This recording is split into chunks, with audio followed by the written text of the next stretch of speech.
शत्रुबुद्धि विनाशाय दीपज्योतिर्नमोस्तुते दीपज्योतिर्नमोस्तुते दीपज्योतिर्परब्रह्म दीपज्योतिर्जनार्दनः दीपज्योतिर्परब्रह्म दीपज्योतिर्जनार्दनः दीपो हरतु मे पापम् सन्ध्यादीपनमोऽस्तु ते शुभं कुरु त्वं कल्याणम्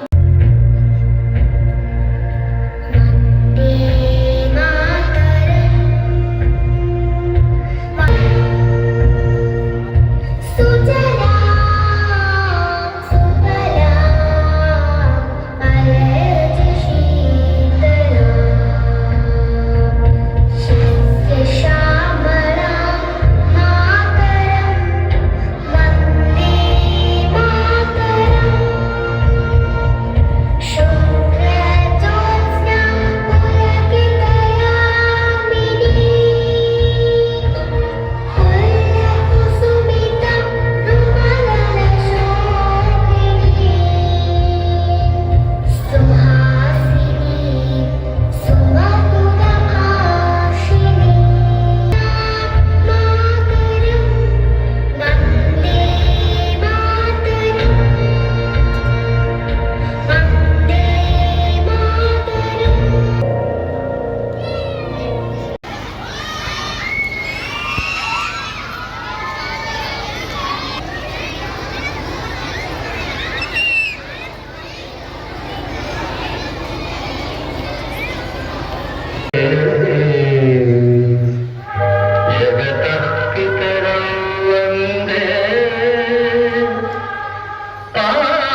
పాదజం నర్తనమే శివ కవచం నటరాజ పాద సుమరజం హిరణన హిరణన ధిర ధిర ధిర ధిర ధిర ధిర ధిర ధిర నాద వినోదం రాజ విరాజం పరమ సుఖము పరము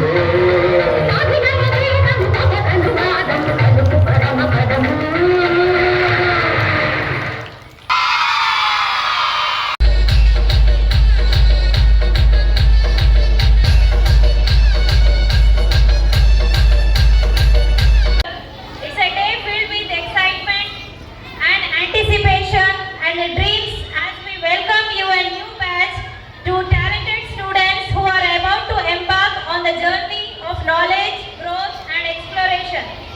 To our freshers, I extend a very heartfelt congratulations securing your place in this esteemed institution. You are about to enter a phase of your life where opportunities for learning and personal development abound. Embrace this journey with enthusiasm and curiosity, for it will shape your future in profound ways. I urge you to make the most of your time here to engage and participate in the extracurricular activities and a forged friendship that will last a lifetime. Remember, this institution is not just a place of learning but also a community where you will find support, encouragement and inspiration. Staff, thank you for your dedication and commitment for nurturing these young minds. Your guidance and mentorship play a very crucial role in shaping the leaders of tomorrow. As we celebrate this precious day today, let us reflect on the values of knowledge, integrity and preservation and divine our institution. Let us uphold these values and work together to create an environment where every student can thrive and achieve their fullest potential. Once again, a very warm welcome to all our freshers. May your journey here be filled with success, discovery and memorable experiences. Thank you so much. लय श्रीदेवी कुरिपिंचवे करुणांबुरासी जगुलतो गाणमे नाट्యం చేసే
సోపానం.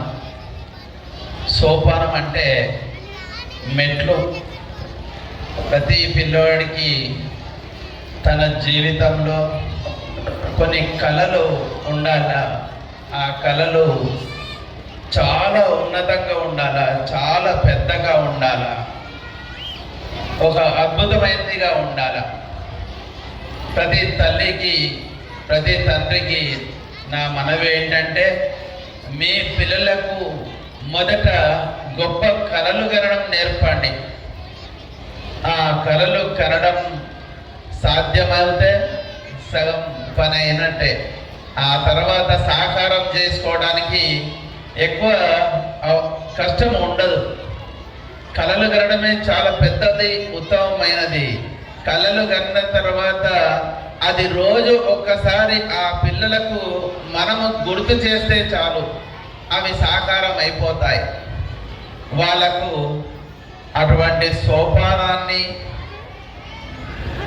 ఇవ్వడానికి, వాళ్ళకు గుర్తు రావడానికని ఈరోజు freshers day, దానితో పాటు last academic ఇయర్లో meritorious స్టూడెంట్స్కి మనము ప్రతి క్లాసు, ప్రతి సెక్షన్కు మనము హ్యాండ్ రైటింగ్కి, తెలుగు, హిందీ, ఇంగ్లీష్ హ్యాండ్ రైటింగ్తో పాటు పంక్చువాలిటీకి, రీడింగ్, రైటింగ్,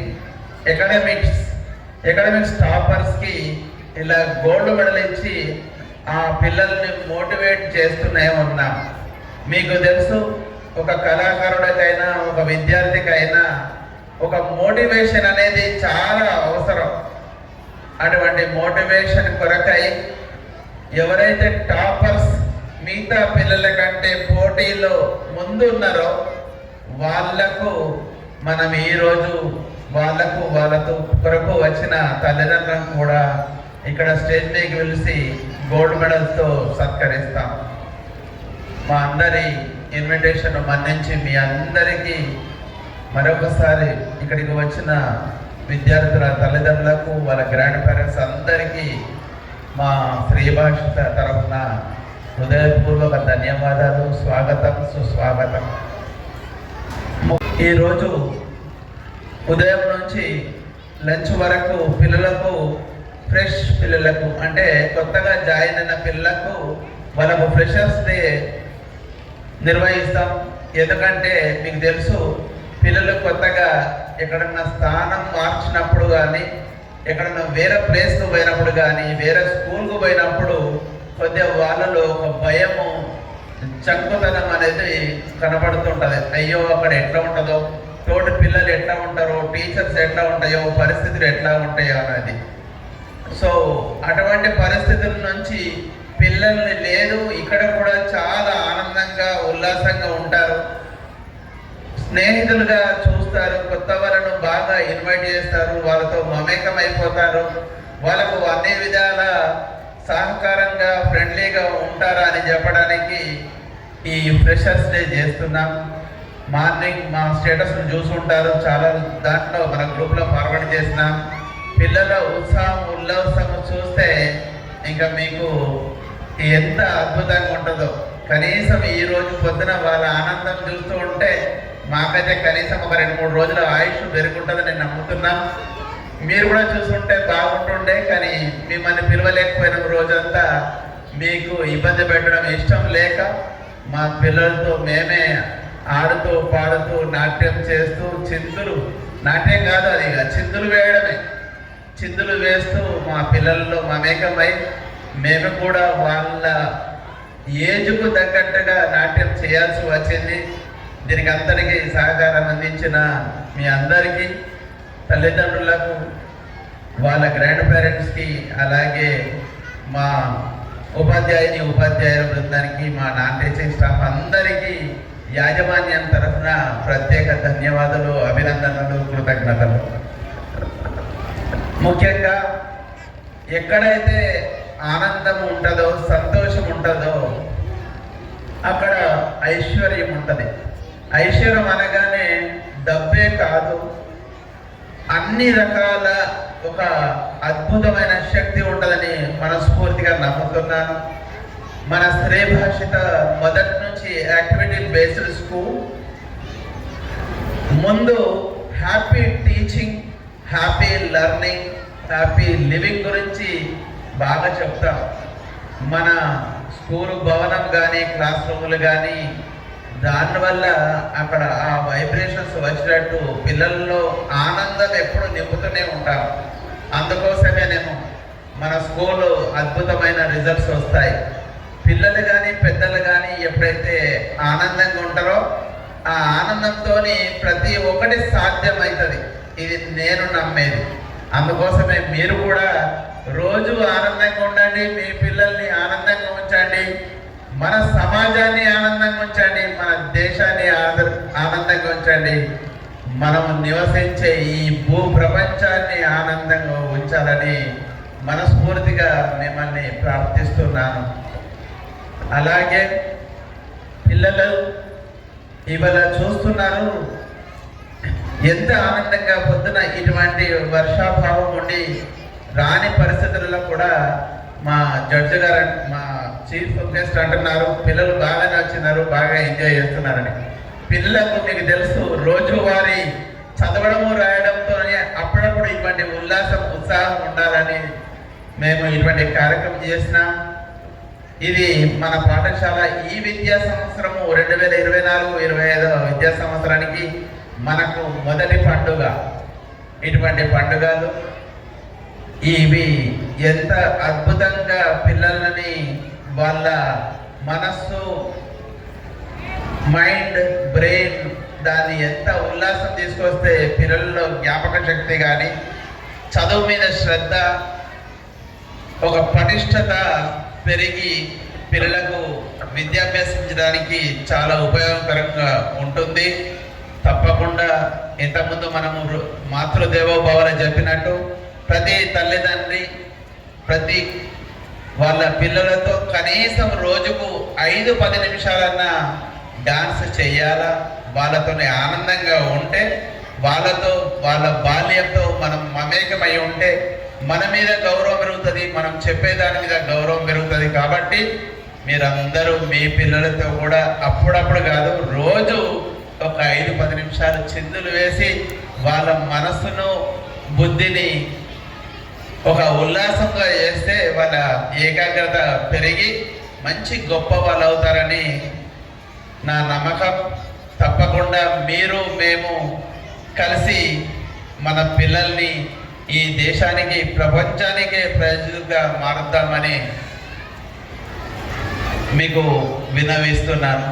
మీ సహాయ సహకారాలు ఎప్పుడూ మాకు ఇలానే ఉండాలని కోరుకుంటూ ఈరోజు కార్యక్రమానికి విచ్చేసిన అతిథులకు ఇంకొక ముఖ్య అతిథి కూడా రావడానికి కొద్దిగా టైం పడుతున్నారు. ఆయన కూడా వస్తే వీళ్ళ చేతుల మీదుగా పిల్లలకు గోల్డ్ మెడల్స్, అట్నే అబాకస్ మెడల్స్ కూడా ఉన్నాయి. అట్లే మన క్యాంబ్రిడ్జ్ నుంచి బెస్ట్ స్టూడెంట్స్ అవార్డ్స్ ఉన్నాయి. ఇవన్నీ తీసుకొని పిల్లలకు మీ ఆశీర్వాదాలు ఇవ్వవలసిందిగా కోరుకుంటూ, అలాగే ఈరోజు అవార్డు గ్రహీతలందరికీ నా తరఫున, నా పరివారం తరఫున, శ్రీ భాషిత పరివారం తరఫున హృదయపూర్వక అభినందన తెలుపుతూ ఉన్నా. అలాగే మీ పిల్లలకు భగవంతుడు మంచి దీవెనలు ఇస్తూ ఆయురారోగ్యాలు ఇస్తూ గొప్ప చదువులు ఇవ్వాలని మనస్ఫూర్తిగా ఆ దేవదేవుని కోరుతూ ఇటు అవకాశం ఇచ్చిన మీ అందరికీ ధన్యవాదాలు తెలుపుతూ సెలవు తీసుకుంటాను. చాలా హ్యాపీగా ఉంది మిమ్మల్ని అందరినీ చూస్తుంటే. ఒకసారి ఒక 25 ఇయర్స్ ఎడికెళ్ళి మా స్కూల్ లైఫ్ గుర్తుకొస్తుంది నాకు. చిన్న చిన్న పిల్లలు కల్చరల్ యాక్టివిటీస్ చేయడము, మంచి ట్రెడిషనల్ డ్రెస్సింగ్ వేసుకొని మరీ పార్టిసిపేట్ చేయడం అనేది చాలా ఆనందంగా అనిపించింది. ఈరోజు ఫ్రెషర్స్ డే సోపానం ఈ కార్యక్రమాన్ని నిర్వహిస్తున్నటువంటి శ్రీ భాషిత స్కూల్ యాజమాన్యానికి, teachers and non teaching staff of Shri Bhashita స్కూల్కి, పేరెంట్స్ అందరికీ, విద్యార్థులందరికీ కూడా శుభ సాయంత్రం. ఈరోజు మనమందరము ఒక ఒక ప్రోగ్రామ్కి వచ్చినట్టు లేదా ఒక పండగకి వచ్చినట్టు అనిపిస్తుంది నాకు.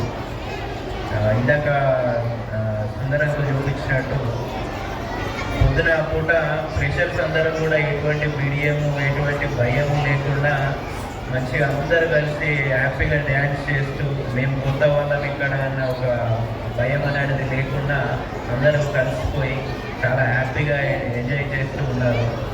సో ఇది ఒక మంచి పరిణామం. ఎందుకంటే చాలామందికి లీడర్షిప్ క్వాలిటీస్ అనేవి మన స్కూల్ నుంచే అలవాటు పడతా ఉంటాయి. లీడర్షిప్ క్వాలిటీస్ రావాలి అంటే ఫస్ట్ థింగ్ మన లోపల ఉన్న భయం అనేది పోవాలి. ఆ భయం పోగొట్టేటువంటి ఎన్విరాన్మెంట్ని టీచర్స్ కానీ స్కూల్ యాజమాన్యం కానీ సృష్టించగలిగితే గొప్ప గొప్ప లీడర్స్ని ఇక్కడి నుంచే తయారు చేయొచ్చు. సో అటువంటి ఒక ఉరవడికి స్వాగతం పలుకుతున్నటువంటి స్కూల్ యాజమాన్యానికి కంగ్రాచులేషన్స్ చెప్తున్నాను. ఈ రోజుల్లో చాలామంది అంటే పిల్లలు అంటే హెల్త్ సంబంధించి చెప్తున్నాను. ఒక విషయం ఏంటంటే చాలామంది కూడా చిన్నపిల్లల్ని తీసుకొని వస్తున్నారు. ఈ మధ్యలో మావాడు సరిగ్గా తినట్లేదండి, మావాడు సరిగ్గా కాన్సన్ట్రేట్ చేయట్లేదు, మావాడు సరిగ్గా పడుకోవట్లేదు, ఊకే ఫోన్ చూస్తూ ఉన్నాడు, హెడేక్ వస్తున్నది, జస్ట్ 10 years అబ్బాయి వాడికి ఇంత సోడా పొడి కళ్ళద్దాలు వస్తున్నాయి అని చెప్పేసి చాలామంది పేరెంట్స్ వస్తూ ఉన్నారు ఈ మధ్యలో.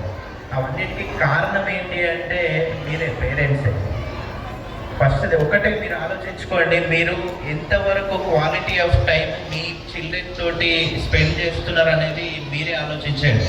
ఇప్పుడున్న బిజీ స్కెడ్యూల్లో, ఇప్పుడున్న మన ఉరుకులు పరుగుల జీవితంలో మనం ఏం చేస్తున్నామంటే మన పిల్లల్ని పట్టించుకోవడం లేదు. వాళ్ళకి సరే వాళ్ళకి ఒక మంచి స్కూల్లో జాయిన్ చేసినామా, వాళ్ళ పని వాళ్ళు చేసుకుంటున్నారా, మన పని మనం చేసుకుంటున్నామా అన్నట్టు అయిపోతుంది. కానీ ఈరోజు ఏమవుతుందంటే మనము వాళ్ళ మీద చూపించేటువంటి ఒక విజన్ అనేది తగ్గిపోతూ ఉంది.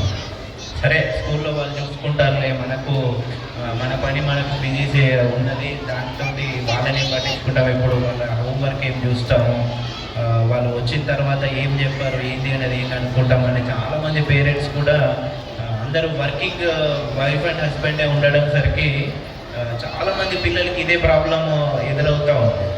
వాళ్ళకి సరిగా హోంవర్క్ వాళ్ళు టీచర్స్ ఏదైతే చెప్తారో అది ఖచ్చితంగా బ్రెయిన్లోకి ఎక్కుతుంది, అది లైఫ్ లాంగ్ వాళ్ళు గుర్తుంచుకుంటారు, మంచి మంచి పొజిషన్లో ఉంటారు. ఫస్ట్ మీ చిల్డ్రన్ యొక్క హెల్త్ అనేది ఇంపార్టెంట్. ఈ వర్షాకాలంలో చాలామందికి వామిటింగ్స్, లూజ్ మోషన్స్ అని చెప్పేసి చిన్నపిల్లల్ని తీసుకొస్తూ ఉన్నారు. దానికి కారణం ఏంటి అంటే బయట ఏదైతే ఈ కురుకురేలు కానీ లేస్ కానీ ఈ ప్యాకెట్ ఇది వాళ్ళు ఏం చేస్తారంటే స్కూల్లో వచ్చి రాగానే అమ్మ ఒక 2 రూపీస్, అమ్మ ఒక 5 రూపీస్ అని చెప్పేసి తీసుకొని షాప్కి వెళ్ళేసి ఏదో ఒకటి కొనుకొచ్చుకుంటున్నారు. అది చాలా తప్పండి మీరు చేసేది. ఎందుకంటే వాటితోటి నేను పర్సనల్గా చూసిన ఒక కేసు ఏంటి అంటే ఒక అబ్బాయి ఈ కుర్కురే లాంటి ఒక అడిటివ్ ఫుడ్ తీసుకొని ఆ అపెండిక్స్ లోపలికి ఆ ఫుడ్ అంతా ఫుడ్ పార్టికల్స్ అని వెళ్ళిపోయి అపెండిక్స్ ఇన్ఫ్లేమ్ అయిపోయి అపెండిక్స్ పలిగిపోయి సర్జరీ చేయించుకున్నారు. ఆ అపెండిక్స్ ఓపెన్ చేసి చూస్తే చిన్న చిన్న ప్లాస్టిక్ ముక్కలు వచ్చినాయి, చిన్న చిన్నవి. అవి ఎక్కడి నుంచి వచ్చినాయి అంటే వాళ్ళు తీసుకున్న ఫుడ్లోంచి వచ్చినాయి. అవి మనమైతే ఇంట్లో తయారు చేసి పెట్టినవి అయితే కాదు. అవి ఎక్కడి నుంచి వచ్చినాయి మరి? బయట ఏదైతే వీళ్ళు ఆ షాప్స్లో కొనుక్కొని తింటున్నారో వాటి మీద మన ఫోకస్ లేకపోవడం వల్ల వాళ్ళు అదే తీసుకుంటా ఉన్నారు, వాళ్ళు అదే తింటూ ఉన్నారు, వాటితో అనారోగ్య సమస్యలు వస్తూ ఉన్నాయి. సో కొంచెం వాళ్ళు తినే ఫుడ్ మీద కాన్సన్ట్రేట్ చేయండి. వాళ్ళు వచ్చిన తర్వాత ఇంటికి వచ్చిన తర్వాత ఒక 10 minutes వాళ్ళతో స్పెండ్ చేయండి. ఈరోజు ఏం చెప్పారు అన్న, ఏం చేసావు ఈరోజు, మీ ఫ్రెండ్స్ ఏంటి అంటే కొంచెం హెల్దీ ఎన్విరాన్మెంట్ ఉండాలి. వాళ్ళతో ఫ్రెండ్లీ ఎన్విరాన్మెంట్ తోటి ఒక 10 minutes స్పేర్ చేసినామంటే వాళ్ళకి హోంవర్క్ చేయాలని వాళ్ళంతటా వాళ్ళకే ఒక ఎంకరేజ్మెంట్ అనేది వస్తుంది. మనకు ప్రతిసారి వాళ్ళు ఎంబట పడి నానా హోంవర్క్ చేయి అని చెప్పేసి చెప్పే అవసరం అయితే రాదు. సో వాళ్ళతో ఫ్రెండ్లీ ఎన్విరాన్మెంట్లో ఉండి ఒక 10 minutes టైం స్పేర్ చేసి వాళ్ళని ఒక హోంవర్క్ చేసేటట్టు ఎంకరేజ్ చేసుకున్నట్లయితే వాళ్ళది వాళ్ళు చదువుకుంటూ ఉంటారు. రెండో విషయం నేను చెప్పేది ఏంటంటే, ఈరోజు చూసాను ఈ స్కూల్లో భగవద్గీత అని ఒక క్లాస్ పెట్టి దానికి ఒక టైం కేటాయించి పిల్లలందరి చేత భగవద్గీత శ్లోకాలన్నింటినీ కూడా కంఠస్థం చేయించేసి అది కంఠస్థం చేయడమే కాదు, దాంట్లో ఉన్న తాత్పర్యం ఏంటి అంటే భగవద్గీత చదివితే ఓన్లీ చదవడం ఒకటేనా అనే కాకుండా దాంట్లో అర్థం చేసుకొని అసలు భగవద్గీత మనకేం చెప్తుంది, మనం ఎలా ఉండాలనే తాత్పర్యాన్ని కూడా టీచర్ గారు చక్కగా వివరించి పిల్లలందరి చేత కూడా న్యాయము, ధర్మము, త్యాగము, స్నేహము, పర్యవేక్షణ ఇవన్నీ కూడా మంచి అలవాట్లని నేర్పించి వాళ్ళ చేత అనిపించి వాళ్ళని పాటించేలా చేయడం అనేది చాలా గొప్ప విషయం. చాలా మట్టుకు అంటే ప్రతి స్కూల్లో కూడా సబ్జెక్టివ్ సిలబస్ మాత్రమే ఉంటుంది. వాళ్ళకి Telugu, Hindi, English, maths, science, social ఈ 4 సబ్జెక్ట్స్లో పట్టినే వాళ్ళు కాన్సన్ట్రేషన్ చేసి వాళ్ళు మంచి ర్యాంక్స్ తెచ్చుకొని మంచి మార్క్స్ తెచ్చేటట్టు చూసుకుంటారు. అది కాదు చదువు అంటే, ఇది చదువు అంటే ఈ రోజుల్లో ఏమవుతుందంటే పిల్లలకి మనం నేర్పించేది కూడా ఒక bookish knowledge, only subjective knowledge మాత్రమే అయిపోతుంది. బయట ప్రపంచం ఎలా ఉంది, ఎవరితోటి ఎలా నడుచుకోవాలి, ఒక చిన్న ఎగ్జాంపుల్ చెప్తాను. మీ ఇంట్లో మీరు ప్రతి ఒక్క పేరెంట్ కూడా ఈ ఒక ఎగ్జాంపుల్ని మీకు మీరు అన్వయించుకోండి.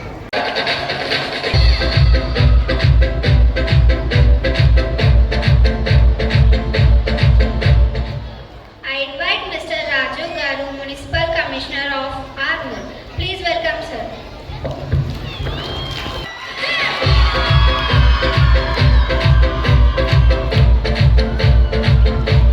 మీ ఇంట్లో ఎవరైతే వాళ్ళు ఉన్నారో, అంటే నాకు జరిగిన ఇన్సిడెంట్, నాకు అఫీషియల్గా జరిగిన ఇన్సిడెంట్ మీ అందరికీ కూడా షేర్ చేస్తున్నాను.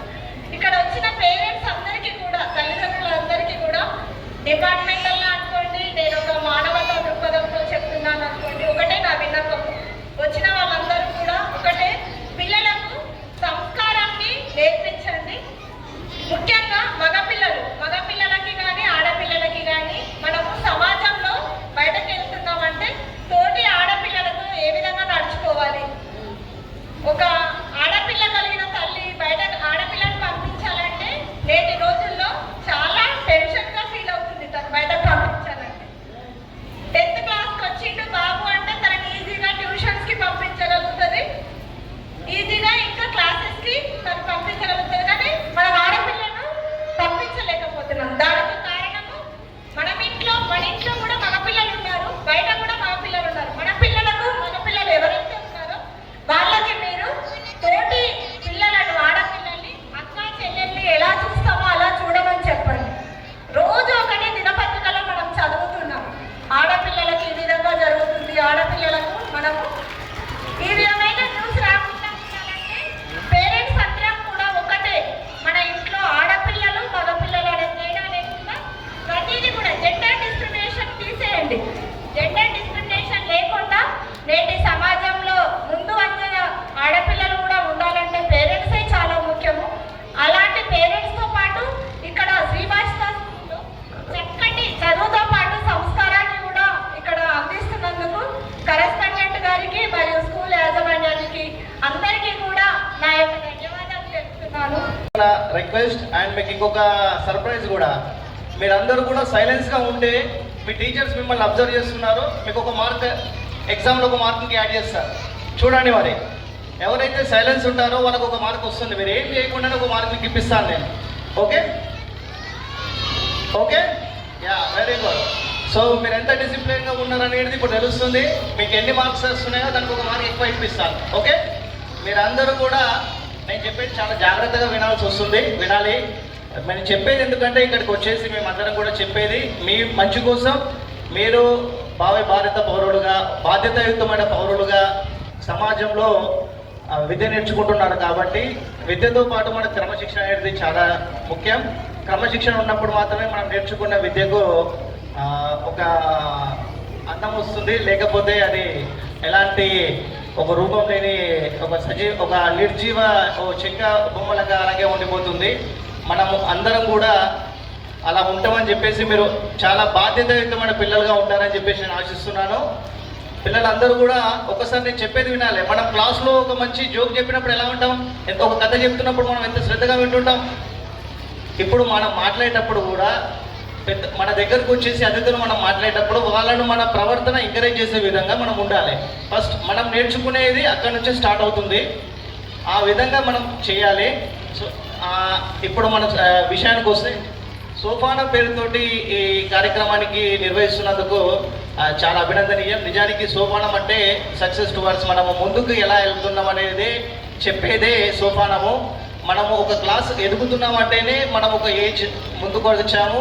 మీరు ఒక ఏజ్ ముందుకు వచ్చారు కాబట్టి స్కూల్లో అడ్మిషన్ తీసుకుంటున్నారు. మనం ఎదుగుతున్న క్రమాన్ని మనం సోపానంగా మనము చెప్తాము. అది ఆ సోపానం అనేది మనకు ఎలా ఉండాలంటే సక్సెస్, విజయ సోపానంగా మనం మలుచుకోవాలి. మనం వెళ్తున్న గమ్యం అనేది వెళ్తున్నప్పుడు కొద్దీ మనం చదువుతున్న కొద్ది ఫలితాలు విజయాలు సాధించే విధంగా మనం ఆ సోపానాన్ని అలవాటు చేసుకోవాలి. మీరు 1వ తరగతి నుంచి 10వ తరగతి వరకు ఇందులో ఉన్నారని చెప్పారు. అందులోనూ కూడా ఒక ఈ విద్యా సంస్థ ఈ సంవత్సరంతో 21 అడుగు పెడుతుందని ఇప్పుడే కరెస్పాండెంట్ గారు నాకు చెప్పారు. 20 ఏళ్ళ నుంచి ఒక విద్యా సంస్థను నడపడం అనేది చాలా అభినందనీయ విషయం. ఈ స్టాండర్డ్స్ మీరు 20 ఏళ్ళ నుంచి ఇస్తున్నారంటే ఖచ్చితంగా మీరు ఒక స్టాండర్డ్ను ఫాలో అవుతుంటారు. ఆ స్టాండర్డ్ను బట్టి పేరెంట్స్, పిల్లల యొక్క పేరెంట్స్ కూడా మీ స్కూల్లో మీ మీద నమ్మకంతో వాళ్ళను ఇక్కడ అడ్మిషన్ చేయడం జరిగింది. బయట ప్రభుత్వ పాఠశాలలో నిజానికి మేము చాలా నాణ్యమైన విద్యను కూడా అందిస్తున్నాం ఇప్పుడు ప్రభుత్వం. అయినప్పటికీ కూడా ప్రైవేట్ పాఠశాలల్లో చేరుస్తున్నారన్నప్పుడు మీ మీద నమ్మకంతో మీరు ఇంకా బాగా అందిస్తారనే నమ్మకాన్ని మీలో చూస్తున్నారు వాళ్ళు. ఆ నమ్మకాన్ని ముందుగా టీచర్స్ అందరికీ కూడా నేను నా రిక్వెస్ట్ ఏంటంటే తల్లిదండ్రుల యొక్క నమ్మకాన్ని మనం నిలబెట్టగలగాలి. వాళ్ళు ఇద్దరు పేరెంట్స్ కూడా ఉద్యోగులు అయి ఉండొచ్చు, లేదా నిరుద్యోగులు కూడా ఉండొచ్చు. ఏదేమున్నా సరే వాళ్ళు వాళ్ళ పిల్లల్ని వాళ్ళ ఇంటి దగ్గర చూసుకుంటున్న విధానం కంటే కూడా మన పాఠశాలలో చూసుకునే విధానం వల్ల అరే నేను ఎందుకు ఇలా చేయలేకపోతున్నాను అనేది వాళ్ళలో కూడా కలగాలి. ఒక మా పిల్లాడు స్కూల్కి వెళ్ళిన తర్వాత చాలా బాగుపడ్డాడు అన్నప్పుడు తల్లిదండ్రులకు అంతకంటే ఆనందం ఏముండదు. వాళ్ళ పిల్లలు వాళ్ళ ముందే చిన్న చిన్న కథలు చెప్పడము, పాఠాలు చెప్పడము, రైమ్స్ చెప్పడము, ఏదో సంథింగ్ ఏది చేస్తున్నా ఆ పిల్లగాడు నేర్చుకుంటున్న ఆనందం తల్లిదండ్రుల్లో ఉంటుంది. వాళ్ళకి అది చాలు. మీరు నేర్పిస్తున్నది వాళ్ళు అది గుర్తుంచుకుంటారు. వాళ్ళు చూసేది కూడా మీలో మీ నుంచి ఆశించేది కూడా అదే. మీరందరూ కూడా ఒక 20 ఇయర్స్ నుంచి ఈ విద్యా వ్యవస్థ మనకి ఇక్కడ ఉంది కాబట్టి వాళ్ళు ఒక ఖచ్చితమైన స్టాండర్డ్స్ ఫాలో అవుతారు. ఆ ఫాలో అయ్యే దాన్ని నిలబెట్టుకోవాల్సిన బాధ్యత మా పైన కూడా ఉందని చెప్పేసి ఉపాధ్యాయులుగా మీరు కూడా అనుకున్నప్పుడు మాత్రమే మనుగడ అనేది సాధ్యమవుతుంది వ్యవస్థది. మీరు ఆ విధంగా కృషి చేయాలి. పేరెంట్స్ యొక్క ఆశలు పిల్లల మీద ఉంటాయి కాబట్టి వాళ్ళ ఆశలన్నీ కూడా వాటిని నిలబెట్టాల్సిన బాధ్యత మీ పైన కూడా ఉంది. అలాగే పిల్లలకు నేను చెప్పేది ఏంటనుకుంటే మనము ఒకటే, చాలామంది మన సెల్ ఫోన్కు ఇప్పుడు అడిక్ట్ అయిపోయాం. ఎంత మనము తగ్గించుకుంటే సెల్ ఫోన్ వాడకం అనేది మనము అంత నిజానికి ఈ వయసులో మనకు అవసరం లేదు. నిజానికి చెప్పాలంటే మీకు ఏ సెల్ ఫోన్ వాడకం అనేది అవసరం లేదు. సెల్ ఫోన్ను సాధ్యమైనంత వరకు పిల్లలు మీరు అందరూ కూడా తగ్గించాలి. ఎవరు కూడా చూడద్దు. ఇప్పుడు 1 గంటనో ఇప్పటికి చూస్తున్నారు అనుకోండి మీరు, నేను ఈరోజు చెప్తున్నా ఒక 10 నిమిషాలు తగ్గించండి. ఈరోజు నేను చెప్పాడు సార్ వచ్చిండు, అరే మా దగ్గరకు వచ్చి చెప్పిండు అన్నందుకు నా గురించి 10 నిమిషాలు తగ్గించండి. రేపు మీ టీచర్ చెప్తారు తన కోసం 10 నిమిషాలు తగ్గించండి. ఎల్లుండి మీ నాన్నగారు మీ అమ్మగారు చెప్తారు అప్పుడు 10 నిమిషాలు తగ్గించండి. రోజు ఒక వారం రోజులు మీరు ఫోన్ చేయడం బంద్ చేసేయాలి. ఓకే, మీకు ఫోన్ వల్ల వచ్చేది ఏమి ఉండదు. మీ బుక్స్ మీకు ఏదైతే హోంవర్క్ ఇస్తున్నారో టీచర్స్ అవి నేర్చుకోవడము. మీకు ఎప్పుడైనా అలసట అనిపిస్తే బయటకు వెళ్ళి ఫిజికల్ గేమ్స్ ఆడండి. బట్ మన ఇప్పుడున్న జనరేషన్కి వచ్చిన ఇబ్బంది ఏంటంటే నిజానికి ఎక్కడ కూడా ఫిజికల్ యాక్టివిటీస్ చేయించట్లేదు. స్కూల్లో తప్ప మనం ఇంటికి వెళ్ళిన తర్వాత ఎక్కడ చేయం. స్కూల్లో కూడా అవి ఎలా అయిపోయినాయంటే అగ్గిపెట్టలు లెక్క అడ్డపెట్టలు లెక్క చాలా చిన్నగా అయిపోయినాయి. పార్కు కూడా ఇక్కడ ఉండదు. ప్లే గ్రౌండ్ కూడా ఉంటే కొన్ని స్కూల్స్ ఉన్నాయి. అక్కడ స్కూళ్ళల్లో కూడా మనం ఏదే ఆశించలేము. మనం ఈ స్కూళ్ళల్లో కొంచెం పెద్ద పార్కు ఉన్న స్కూళ్ళల్లో ఇస్తే పిల్లలు కనీసం పీటీ అవరన్నా ఆ అవర్లోనైనా ఫిజికల్గా యాక్టివిటీ చేయడానికి ఉంటుంది. ఒక చిన్న పిల్లాడి బ్రెయిన్ ఎంత ఉంటుందంటే చాలా సెన్సిటివ్గా ఉంటుంది. ఆ వయసులో మనం ఎంత చెప్పాలో అంతే చెప్పాలి. వాళ్ళకి ఆడిపిస్తూ చెప్పే విధానం అనేది అందుకే అంటే ఆడుతూ పాడుతూ నేర్పించే అభ్యాసాన్ని ఆ వయసులో పిల్లలకు అలవాటు చేస్తారు అన్నట్టు. అది కావాలి. చిన్నపిల్లలకు ఖచ్చితంగా గ్రౌండ్ ఉన్నప్పుడు మాత్రమే వాళ్ళు ఆడుతూ పాడుతూ చదువుకోగలుగుతారు. ఆ విధంగా మీరు ఆ పిల్లల్ని అలా చేయించాలి. ఇప్పుడు ఇందాక సిడిపి గారు చెప్పినట్టు ముఖ్యమైన విషయం ఏంటంటే యుక్త వయసుకు వచ్చిన 8, 9వ తరగతి 10వ తరగతికి వచ్చినంటే పిల్లలు పెద్దగా అవుతున్నారని చెప్పేసి మనందరికీ కూడా తెలుసు. మనము వాళ్ళను ఒక బాధ్యతాయుక్తంగా పెంచాల్సిన అవసరము, చెప్పాల్సిన అవసరం కూడా తల్లిదండ్రులుగా మీ అందరిపైన కూడా ఉంది. ప్రతినిత్యం మనం ఏదో ఒక వార్తాపత్రికల్లో చూస్తూనే ఉన్నాం. మన పిల్లలు ఆ చోట్లో ఉంటే మనం ఎలా ఉంటుంది అనేది జస్ట్ ఒక ఊహ అనేది మనం ఆలోచించాలి. అది వచ్చినప్పుడు మనమే తట్టుకోలేము. కాబట్టి పిల్లలందరినీ కూడా వాళ్ళు ఏం చేస్తున్నారు ఇప్పటి నుంచే ఒక చిన్న వాళ్ళు ఫోన్లో ఏం చూస్తున్నారు, వాళ్ళు ఏం చేస్తున్నారు, వాళ్ళ యాక్టివిటీస్ ఎలా ఉంటున్నాయి అనేది తల్లిదండ్రులుగా ఒక 10-15 నిమిషాల్లో మీ పిల్లలకు కేటాయించి మీరు చూస్తే వాళ్ళు పక్కదో పడకుండా ఉంటుంది. అదొక్కటి నా తరపున మీకు రిక్వెస్ట్. మన పిల్లల్ని కాపాడుకోవాల్సిన బాధ్యత, సమాజం పట్ల బాధ్యతాయుతంగా పెంచాల్సిన బాధ్యత, ఒక బాధ్యతాయుతంగా పౌరునిగా లేదా పౌరురాలుగా తీర్చిదిద్దాల్సిన బాధ్యత అందరిపైన ఉంది. అందరూ అనుకున్నప్పుడు మాత్రమే ఒక వ్యవస్థ అభివృద్ధి చెందుతుంది. మీరందరూ కూడా ఈ నా వాక్యాన్ని తీసుకుంటారని చెప్పేసి ఆశిస్తూ, పిల్లలందరూ కూడా చాలాసేపటి నుంచి కూడా అలసిపోయి ఎప్పుడెప్పుడు వదిలిపెట్టేసి పోదామన్న మూడ్లో ఉన్నారు. వాళ్ళందరికీ కూడా సమయాన్ని తొందరగానే వాళ్ళకు ఇచ్చేద్దాము. అలాగే ఈసారి 10వ తరగతిలో ఒకరికి 10 GB వచ్చిందని చెప్పేసి ఇందాక కరెస్పాండెంట్ గారు నాకు చెప్పారు. ఆ అభ్యర్థికి ఆ విద్యార్థినికో నా అభినందన తెలియజేస్తూ, ఈ సంవత్సరం ఖచ్చితంగా 10th క్లాస్లో అంతకంటే ఎక్కువ మంది, ఒకరికంటే ఎక్కువ మంది, చాలామంది 10 GB చేసిస్తారని చెప్పేసి నేను ఆశిస్తున్నాను. డెఫినెట్గా ఎస్ వెరీ గుడ్. మీ దగ్గర నుంచి రెస్పాన్స్ ఉంటుందంటే మీ దగ్గర నుంచి వచ్చే ఫలితాల రెస్పాన్స్ కూడా అదే విధంగా ఉండాలి. ఒకవేళ నేనే ఇక్కడ ఉంటే మళ్ళీ వస్తాను ఖచ్చితంగా ఫేర్వెల్ పార్టీకి. డెఫినెట్గా అందరూ కూడా మంచి చదువుకోవాలి. మనం ఏం లేదు, రోజు మనకు చెప్పింది ఒక హాఫ్ అన్ అవర్ 1 అవర్ కేటాయిస్తే మనం చదువుకుంటే కంప్లీట్ అయిపోతుంది. చిన్న తరగతిలోకి అయితే. పెద్ద తరగతిలోకి అయితే ఒక చిన్న ఎగ్జాంపుల్ నేను మీకు చెప్తాను. మనకు రాంది ఏదైనా ఉందనుకుంటే అది ఎందుకు రాలేదనేది అని చెప్పేసి అనుకోవాలి. నా పక్క వాళ్ళకు వచ్చింది నాకు రాలేదని చెప్పేసి మనం అనుకుంటాము. అలా ఎప్పుడు మనం అలా అనుకోవడానికి, ఒకరితో పోల్చుకోవడానికి మనం ఎప్పుడు ప్రయత్నించకూడదు. మనది శక్తి సామర్థ్యాలు అంటే మనకు తెలుసు. ఒక్కొక్కరిలో ఒక్కో లక్ష్యం అనేది ఉంటుంది. ఒకరు చాలా ఫాస్ట్గా నేర్చుకోగలుగుతారు, ఇంకొకరు చాలా మెల్లగా నేర్చుకోగలుగుతారు. అయినా ఇద్దరికి ఎప్పుడు పోలిక పెట్టకూడదు. ఒకరితో పోల్చుకొని ఎప్పుడు మనం బాధపడకూడదు. పిల్లల్లో అది మనం సహజంగా చూస్తూ ఉంటాం. ఎదుటి వ్యక్తుల్ని కంపేర్ చేసుకుంటూ ఉండడం అనేది చూస్తుంటాం. ఎవరు కూడా అలా చేసుకోకండి. మీకున్న శక్తి సామర్థ్యాలు వాళ్ళకు ఉండకపోవచ్చు. కొన్నిట్లలో మీరు చాలా ముందుండొచ్చు, కొన్నిట్లలో వెనుకబడుతుండొచ్చు. ఎవరికి ఉండాల్సిన ప్రత్యేకత వాళ్ళకు ఉంటుంది. అది ఎప్పుడు కూడా కంపేర్ చేసుకొని ఉండకూడదు. మీకున్న రంగాల్లో మీకు ఏదైతే ఇంట్రెస్ట్ ఉందో ఆ సబ్జెక్టును బాగా చదవండి. ఇంట్రెస్ట్ లేని సబ్జెక్టును ఇంకా బాగా చదవండి, అంతే. అప్పుడు మాత్రం మనకు వచ్చేస్తుంది డెఫినెట్గా. సో ఈ కార్యక్రమానికి నన్ను ఇన్వైట్ చేసినందుకు పాఠశాల యజమానికి కృతజ్ఞత తెలుపుతూ, ఈ కార్యక్రమానికి చేసిన పేరెంట్స్ తల్లిదండ్రుల అందరికీ, స్టూడెంట్స్ తల్లిదండ్రులందరికీ కూడా నా కృతజ్ఞత తెలియజేస్తూ, మీ పిల్లల్ని కూడా చాలా మంచి ఎడ్యుకేషన్లో వేస్తామనే గర్వం మీలో ఎప్పుడు ఉండాలి. ఆ విధంగా ఒక పెద్ద బాధ్యతను మీరు టీచర్స్ మీద పెట్టేసి ఆ విధంగా ఫలితాలు ఆశించినప్పుడు మాత్రమే మనం కూడా ఆ విద్యా సంస్థ నుంచి ఆశించింది నెరవేర్చుకోగలం అవుతాం. ఈ అవకాశం ఇచ్చినందుకు నాకు కృతజ్ఞత తెలియజేస్తూ థ్యాంక్ యూ.